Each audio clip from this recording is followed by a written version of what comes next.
we are going to revise the chapter Resources and Development. Geography, chapter number 1. This chapter will be having questions of 5 marker. Of course, definitely you will be having the question in the MCQ forms and map question. Boards में इसका यही है कि हमारे maps आते हैं इस question में से एक आइडेंटिफिकेशन का 1 question and we also have the questions 3 or 5 marker. The questions can be in different ways, like it can be in the way of classification. 2 marker mein classification is there. 1 marker mein identification of classification is there. Then the steps of resource planning comes in 3 marks. The use of forest land pattern again in the optional questions of 3 marks. 5 marker के अंदर आपका classification on the basis of development which has been there in the earlier exams. Then soil per any one soil that can be there. And from the soil portion only, you have identification in the map, soil conservation, erosion. ये आपके वो questions हैं which 100% you need to do. Now, what are resources? Anything. मतलब अब आप ये laptop ले लो. Laptop को हम क्या कर रहे हैं? Laptop is a resource. Means it has been made through things which is now technologically accessible and it is also accepted by culture. यानी कि हम उसको यूज करते हैं for some purpose. For some purpose. तो source चीज और उसको resource. They transform the material available in the environment into resources and use them. जैसे हमारे पास जो है गन्ना है, sugar cane. When we are changing it into sugar, that becomes a resource. So anything that we get from the nature, उसको हम change करते हैं for something which is used for us. It may be for personal use or it may be for the commercial use.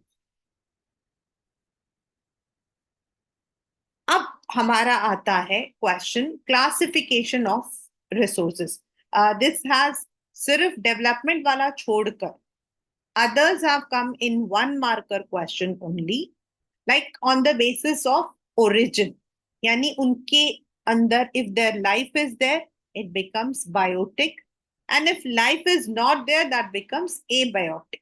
Biotic, forest, animals जो हमारा next सारे chapters आते हैं उनमें.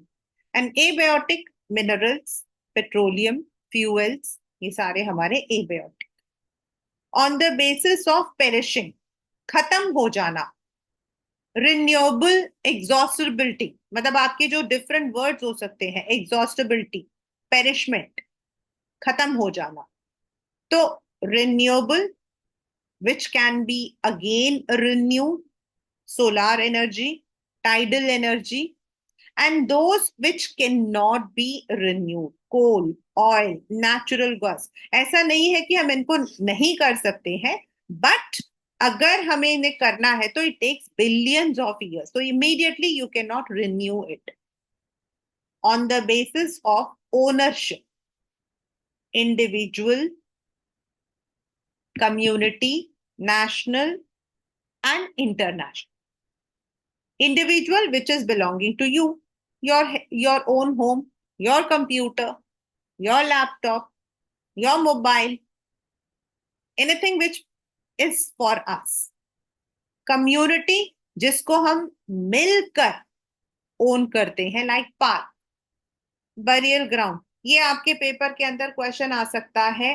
House, individual, dash, community. This can be like this, मतलब sequence वाले question में आता है, आया हुआ है।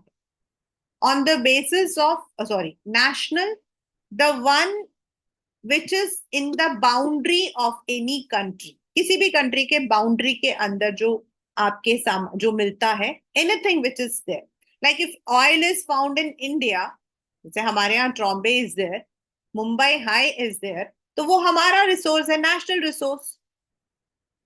whereas those which are in the parameters of international boundaries, यानी कि हमारे बाउंड्री के बाद there is a international boundary created, अपने आप नहीं बना, हम क्रिएट करते हैं।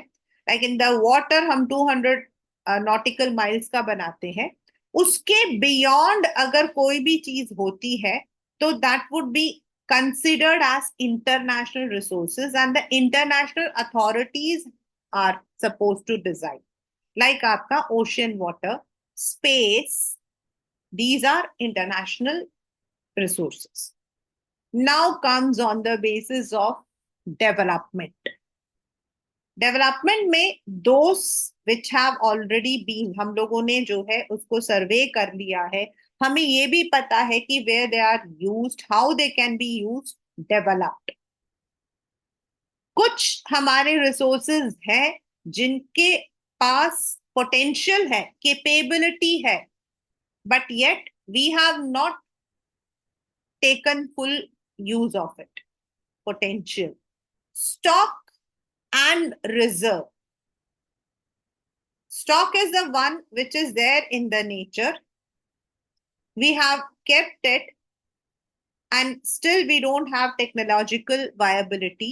अभी हमने उसको जो है प्रॉपर यूज करना अभी सीखा नहीं है। And reserve is subset of stock. याद रखना, subset means stock का ही एक हिस्सा। तो on the basis of development we have potential development, stock and reserve, इसको रट लेना, this particular one. Now resources have been used by humans indiscriminately, मतलब हम लोगों ने क्या किया है, we have been using it for our own purposes. अगर हम लोग 12th स्टैंडर्ड में वी हैव दिस चैप्टर, यही एक चैप्टर हमारा 12th में पॉलिटिकल साइंस में है, तो जहां वी हैव अ फाइट, जितने भी आपके डेवलप कंट्रीज है like US, UK, they have already used the resources, they have develop. लेकिन हम जो कंट्रीज है like India, China, Thailand, Vietnam, we are still in the developing process. तो now there is a huge conflict कि किसको कितना मिलना चाहिए। We have already used it to that extent कि वो डिप्लीट हो रहा है। फॉर एग्जाम्पल ओजोन लेयर में already there is a whole, the change in the climate, global warming, these are the signals. So some of the people who have already accumulated, the rich means yahan par it is not for the rich people, it is for the countries which have already taken it. And now हम जैसे countries जिनका development बाद में हुआ, जिनका independence बाद में हुआ, now we want all those resources for us also. लेकिन there have been many meeting summit, like आपका earth summit, Copenhagen summit, Antarctic summit, आपका क्योटो प्रोटोकॉल, ऐसे कई समिट्स हुए हैं, and we have not achieve what we want to because overuse या depletion of the resources have led to global ecological crisis. तो अब हमें क्या करना चाहिए? Yes, the dispute is going on, the argument is going on, किसको कितना करना चाहिए, किसकी कितनी responsibility है, yet एक चीज common है, and that is sustainable development. This particular topic is there in your development chapter also of your economics. That means development which should take place for the present, without compromising for the future, यानी कि damage बिना environment को damage किए बिना अपने needs को satisfy करना. We must not overuse it. Example, there have been many kinds of depletion due to the human activities. जैसे माइनिंग की वजह से वहां की जो एरिया होती है that depletes. Over grazing has led to the land का जो है वो डिग्रेड हुआ है. Over use of water, over irrigation has reduce the water table. तो there is a very strong need कि हम लोग सस्टेनेबिलिटी को रखें, which was decided in the earth summit. ये वन मार्कर में आ सकता है. I am giving you the all the questions accordingly कि किस क्वेश्चन को आप कितने मार्क्स के लिए एक्सपेक्ट कर सकते हो class 10. So if you are very serious, you will definitely get that. Earth summit आपका हुआ था इन 1992 इन जुलाई इन Rio de Janeiro, Brazil. That was first summit to discuss about the ecological crisis, and all the countries, the representatives जिन्होंने उसको attend किया था, they had agreed upon Agenda 21. Agenda 21 जो है that tells by 21st century they wanted कि जो हमारे problems हैं लीडिंग मतलब कि relating to depletion of the environment of resources plus other problems like poverty, diseases, इन सब को helping each other by promoting cooperation, by helping each other we need to eradicate. ये हमारा एजेंडा 21 का objective था. Gandhi ji said, I have already put it in the picture, there is enough for, ये आपका one marker है, who said it करके आया है. There is enough for everyone's need but not for anyone's greed. तो what we need to do, resource को हम कैसे सस्टेनेबल कर सकते हैं? By planning it accordingly. In India आपके बुक में दिया हुआ है सारा कुछ. If you see the areas like Rajasthan, you will find tropical आपका क्लाइमेट है वहां पे, सॉरी सब ट्रॉपिकल क्लाइमेट है लेकिन धूप तेज है. तो you have the solar energy like Jaisalmer वगैरह आपका है.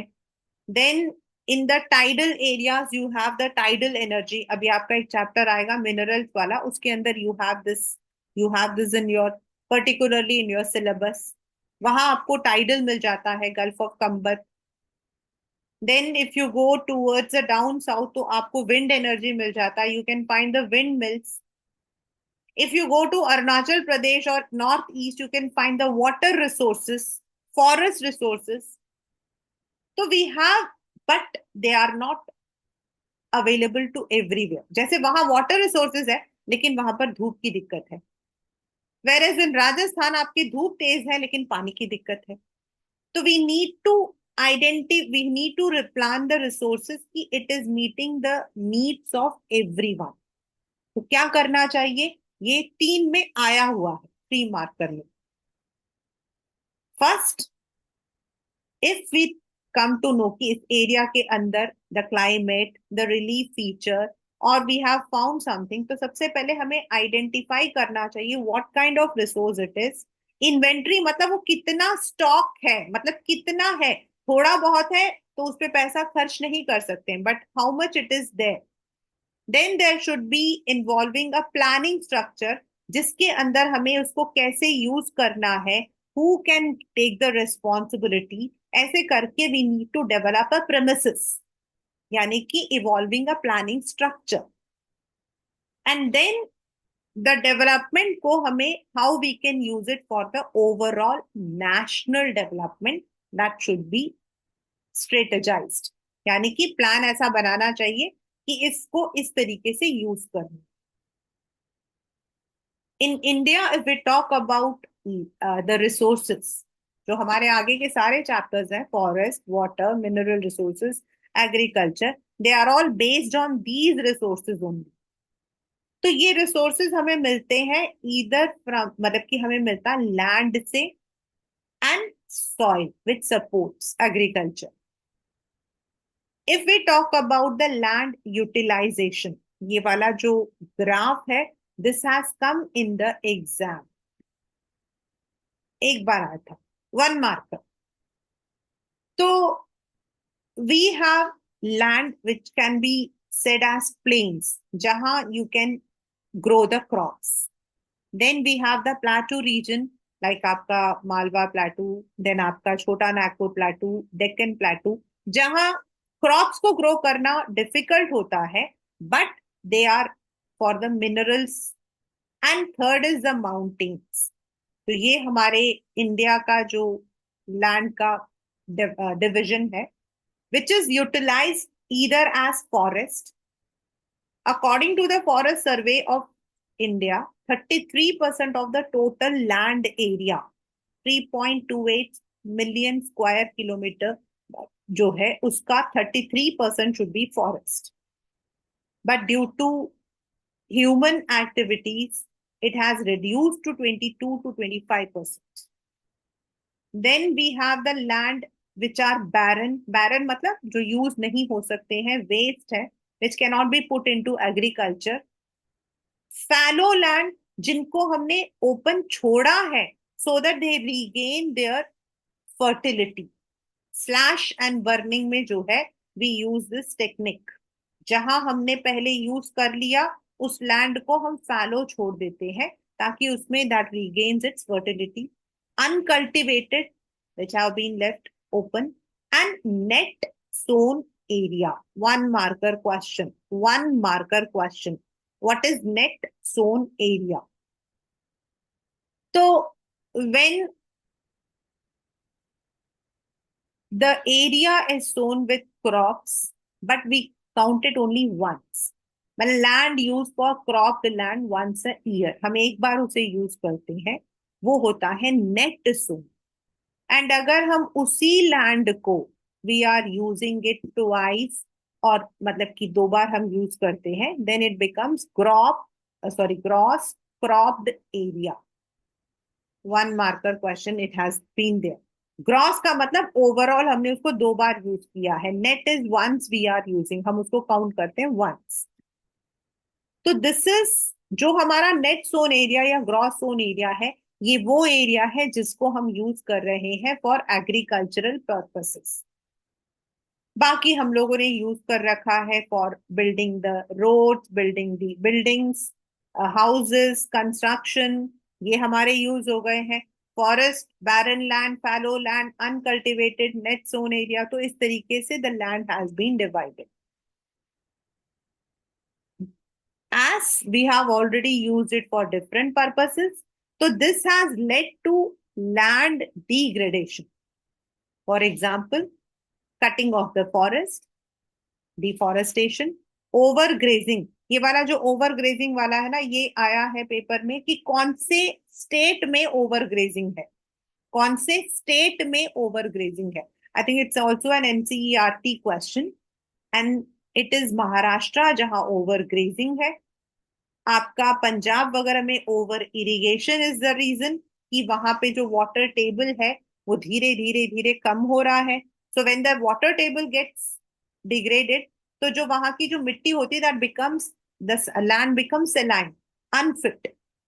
माइनिंग, क्वारिंग, लाइक आपका बक्सा टाइगर रिजर्व, वहां पे माइनिंग एंड क्वारिंग होता है ओपन पिट, खुला हुआ. माइनिंग होता है क्लोज्ड. काम दोनों में वही होता है, extracting the minerals, but mining is close like coal, and quarrying is open pit like aluminium. आपका जो अल्यूमिनियम का निकलता है वो आपका quarrying through the open pit mining. इनमें क्या होता है व्हेन दे आर प्रैक्टिसिंग, तो आसपास में जितना एरिया होता है that becomes unfit. That has led to land degradation. And for that, we need to practice afforestation, plant more shelter belts, and mining की जो activities है, उनको हमें manage करना चाहिए so that it doesn't degrade the area. ये वाला जो measures वाला है ना, ये अगर आप सॉइल वाला पढ़ रहे हो, same will go here also, तो इसलिए you can learn it at one place. Now we, based on all this, we have land का जो ऊपर सरफेस होता है उसको हम बोल रहे हैं soil. But soil is said to be a living being because it has got a physical and chemical structure. It changes, उसके अंदर भी changes आती हैं. Why does एक land जो है जहां पे पहले fertile था, how does it become barren? वो barren कैसे हो जाता है? So there is a physical और chemical changes also. And जो soil होता है that depends on many things, like उसका जो base rock है, parent rock, जिसका ऊपर का वो हिस्सा है, the climate that has been there, the vegetation which is grown, the precipitation or rainfall it receives. It also consists of humus, inorganic materials. So based on all these, we divide soil into different categories. इसमें आपके paper के अंदर, मतलब one of the, अगर मैं कहूँ from classification वगैरह में, आपको मैंने डेवलपमेंट वाला बताया था which is very important. Now one, any one is, one can come as write a short. And अभी तक alluvial black soil have been more prominent, but it doesn't mean कि दूसरा नहीं आ सकता. Let us now come alluvial soil. Alluvial soil is the one which supports vegetation. आपका जितना भी एग्रीकल्चर है उसको सपोर्ट करता है अलूवियल सॉइल. अलूवियल सॉइल आपका फॉर्म होता है due to the river beds. आपके जो रिवर बेड्स होते हैं उनसे, मतलब जब पानी नीचे उतर के आता है तो दैट कंटेन्स अ सिल्ट, जो आपकी मिट्टी होती है which is essential for crops, वो उसको लेकर आता है. एंड ओवर जब वो नीचे वैली की तरफ आता है तो इट गेट्स डिपॉजिटेड, एंड उसको हम लोग डिवाइड करते हैं ऑन डिफरेंट बेसिस. लाइक जब अलूवियल ऊपर से नीचे उतर के आ रहा होता है तो ऑन द, जहां पे आपके स्ट्रीम्स नीचे चले जाते हैं, ऊपर बड़े बड़े कंकड़ आ जाते हैं, तो वहां भाबर. देन थोड़ा सा आपका टेरेस रीजन जैसा होता है, वहां it is marshy, which is called as Terai region. And then when it comes down on the main way, वहां it is called as either bhangar और खदर.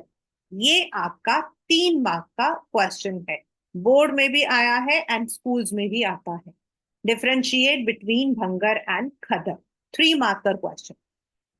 Bhangar is the old alluvial soil जिसके अंदर आपके जो है कंकड़ होते हैं एंड दे गेट डिपॉजिटेड, और ये थोड़े रिवर बेड से दूर होते हैं, they are far from the river bed, so they need to be treated.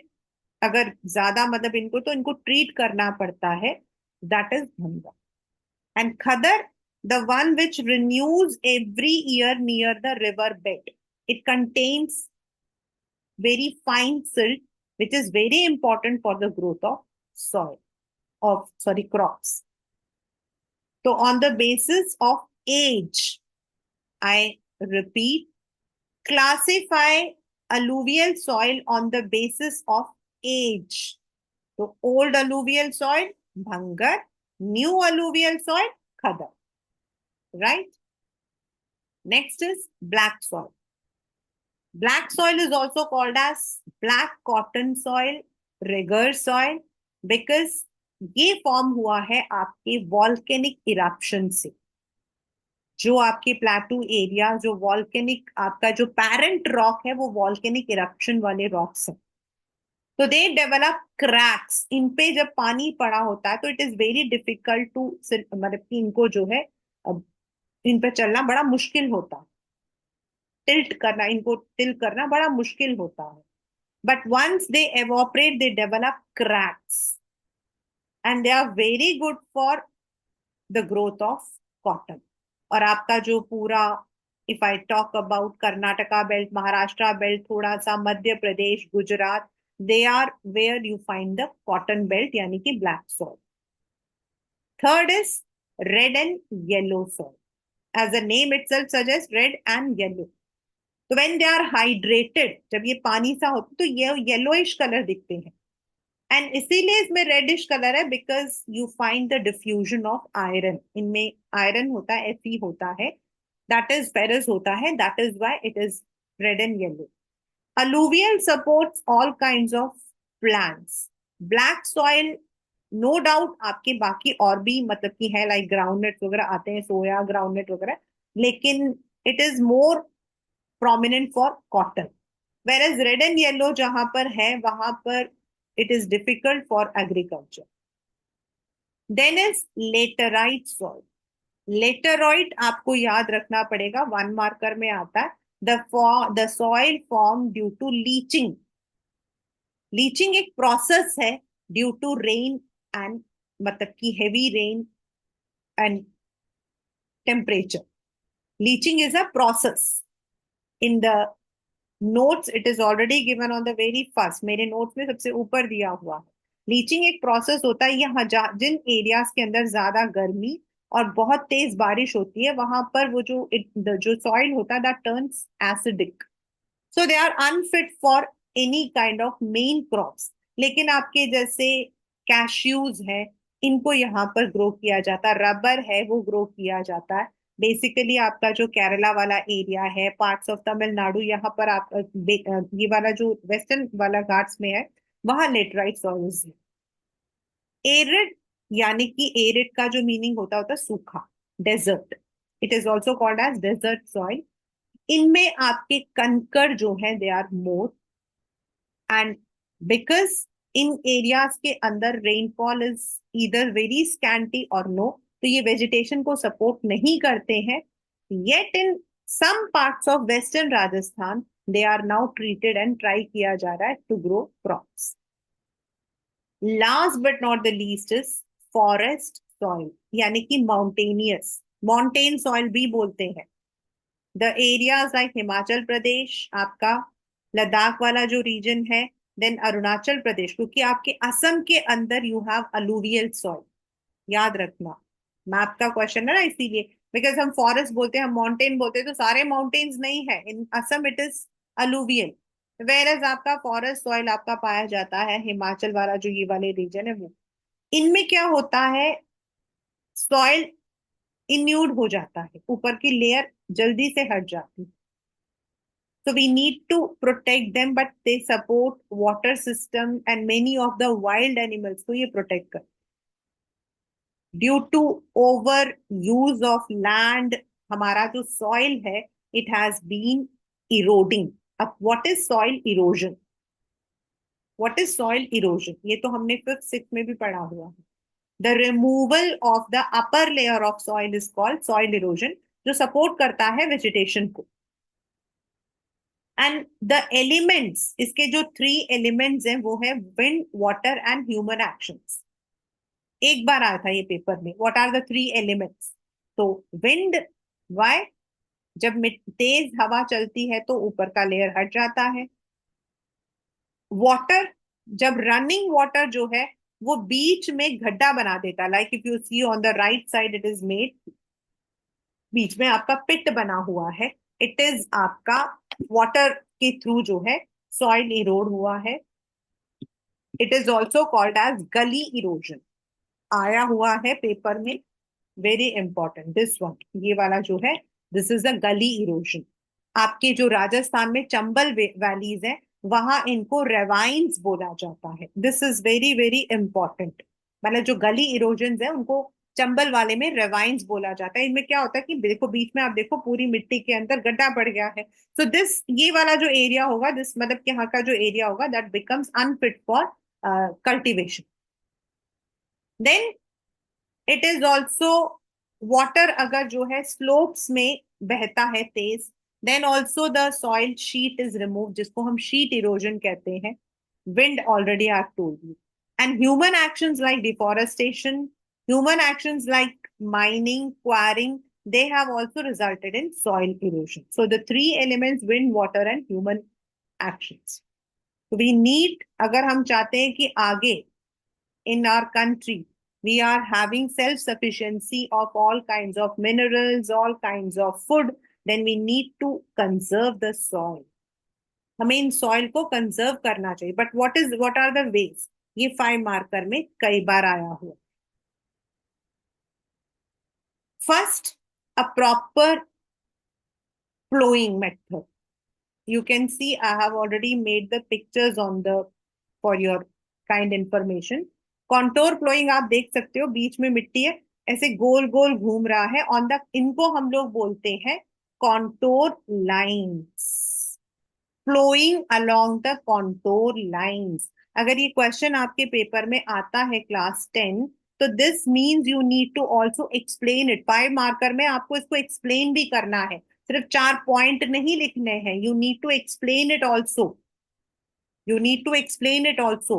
Planting along the contour lines, in lines के अकॉर्ड, मतलब कि उसमें हमने प्लान किया. This is contour. In the areas where you have hills like Uttarakhand, 1 marker question आया हुआ है. तो ये जो माउंटेन्स होते हैं, हिल्स होती है, they are cut into stairs, into terrace. इनको जो है सीढ़ियों की तरह काटा जाता है एंड टेरेस फार्मिंग किया जाता है, जिससे कि द सॉइल इज हेल्ड, उसको मतलब कि पकड़ मिलती है. Then third is strip farming, यानी कि the large farm is divided into strips and बीच में आपके जो है मिट्टी छोड़कर the farming is done. That is strip farming. And fourth is shelter belts. I think I have not used it. Shelter belts आपके होते हैं when you are planting the shelters. आप जो हो, you are planting the trees along the area.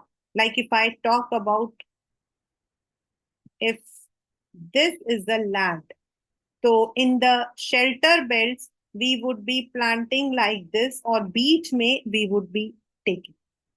So planting trees along the shelter lines is called as shelter belts.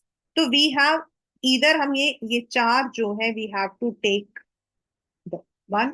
Then afforestation, यानी कि planting up of more trees, planting up of more trees, that is also very important. And जो human activities है, we need to give a stop to them. हम लोगों को या तो उनको stop करना चाहिए, या फिर we need to also understand कि हमें उसे कैसे, रिसोर्स प्लानिंग, सस्टेनेबल डेवलपमेंट, इन सबको we have to follow so that soil is not eroded. This is the map which is there in your book, and this is also the question which can come in your exam for 1 marker. And as per your CBSE, it would be coming in identification. यानी कि आपको दे दिया जाएगा identify करो. If you सी, इसको बहुत ध्यान ध्यान से देखना.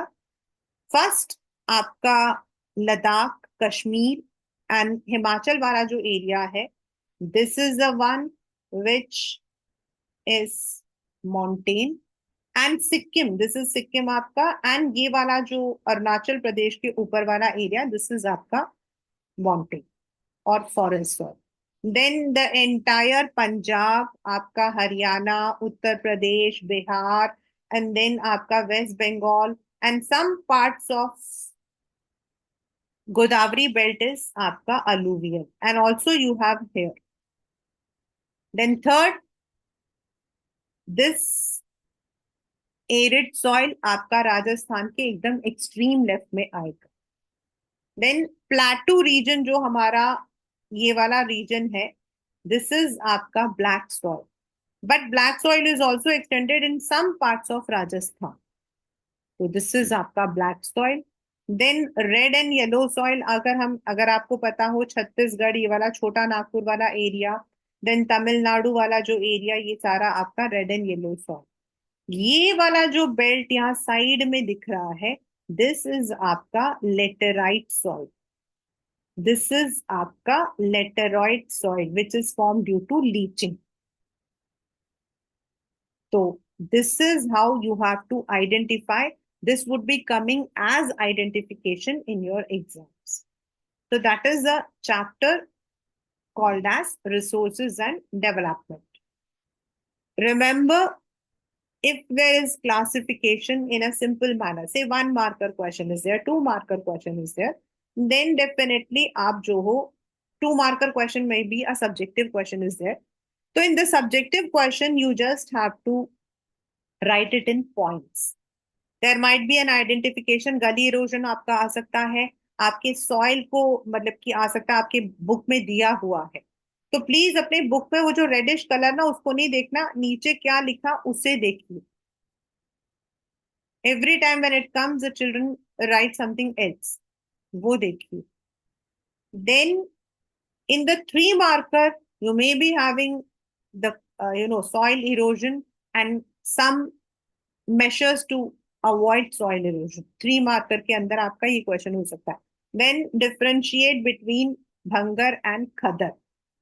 अगर आपके डिफरेंशिएट आता है, अगर डिफरेंशिएट आता है irrespective of your subjects, political science में भी आता है एंड ज्योग्राफी में भी आता है, please put it in the tabular form. हाँ, 2 मार्कर में है तो आप नॉर्मली लिख सकते हो, लेकिन 3 मार्कर 5 मार्कर में जब आपके आता है, लाइक पावर शेयरिंग में भी आपके आता है difference between majoritarianism and accommodation, तो when it comes you have to put it in the proper tabular form. आपको मार्क्स तभी मिलते हैं। You have to use all these techniques to get the marks. In geography, it is always put it in a proper points. Geography में points में डालते हैं हम। If you see, I have also made this notes as per points. मैंने point बना बना के लिखे हुए हैं। Alluvials, then write a short note. तो it is good if you are writing it in point, but note है तो even paragraph is acceptable. Paragraph is also acceptable. तो when it comes to alluvial soil, black soil जो सबसे ज्यादा paper में आता है, तो alluvial soil क्या comprise करता है? Means it comprises of potash, it comprises of alluvia, वो जो लिखा है वो, which supports the vegetation. Then where it is found, आपका पूरा northern belt, असम वाला वो, then उसके जो on the basis of age, bhangar and खदर, ये सारे पॉइंट्स आ रहे हैं। ब्लैक सॉइल के अंदर again where it is found, then how, मतलब कि व्हेन इट इज, जब वो मतलब कि क्लेई होता है तो it is very difficult to till it, वो वाला पॉइंट। एवोपरेट होता है तो इट डेवलप्स क्रैक, वो वाला एक मतलब कि वो वाले सारे पॉइंट्स इसके अंदर आते हैं। जब आप ये सारे पॉइंट्स को इंक्लूड करते हो then you get the marks. Then it is also called as black cotton regur soil. If you are writing this, you will get the marks. बाकी laterite has come, which soil forms with due to leaching, वो laterite है आपका, which is also called as desert soil, वो है। And मतलब यही paper में आपके इंपॉर्टेंट जो आए हुए हैं। एक बार आया था हाउ मतलब कि can we say that soil is a living being, तो उसके अंदर आपको ये वाले जो सॉइल एज अ रिसोर्स वाला जो मैंने पॉइंट लिखा है वो लिखना। क्लास 10 मतलब कि रिमेंबर, इफ जैसे आपका रिसोर्स प्लानिंग है तो दैट्स ओनली अ 3 मार्कर जो राइट साइड में बना गांधी जी के, तो ये आप ऐसे ही लिख सकते हो। But when something comes for 5 marker and if you put it only in the points, like if आपके पास आया क्वेश्चन आया है classify resource on the stage of development, और आप ये 4 पॉइंट लिख कर आ जाओगे तो आपको मार्क्स नहीं मिलेंगे, यू विल गेट 2 मार्क्स। तो यू हैव टू एक्सप्लेन। तो first of all understand the question, question हमारा किस तरीके का है। अभी तो आपके 1 मार्कर में सब्जेक्टिव नहीं है, you have assertion, reason, you have MCQs और आइडेंटिफिकेशन ऑफ पिक्चर्स, वो आपके हैं। इन 2 मार्कर पहले तो these also were part of subjective. In 2 marker of course you will be having the subjective only, तो उसमें आप प्रॉपर पॉइंट लिखिए। एक ग्राउंड रूल मैं आपको बता रही हूं, एक ground rule, any question is said to be complete when you are putting all the points irrespective of its mark। मतलब अब 3 मार्कर क्वेश्चन है, ठीक है, 3 मार्कर क्वेश्चन है एंड आपके पास क्वेश्चन आया हुआ है on the process of development, और आपके पास 4 पॉइंट्स हैं, पोटेंशियल, डेवलपमेंट, स्टॉक रिजर्व। तो 3 मार्कर क्वेश्चन है लेकिन 4 है तो चारों पॉइंट आएंगे आपके। अगर अगर if the question is clearly asking, write any 3 differences between bhangar and khaddar, any 3, तो ही आप 3 लिखोगे। और एल्स अगर आपके क्वेश्चन के आंसर्स में 5 पॉइंट है तो you have to put everything, और एग्जाम्पल्स को हम लोग जो है काउंट नहीं करते हैं। तो please always remember this technique while you are answering the questions. That would help you out to score complete full marks आपके इसमें आ सकते। So with this, the revision of this chapter, resources and development, is complete, and I expect that you would be getting complete 100% in this chapter. If you are revising the video, you are revising with my PDF, which I have already shared, that you can use it, and one thorough reading of the chapter, तो आपके पूरे marks आ जाएंगे।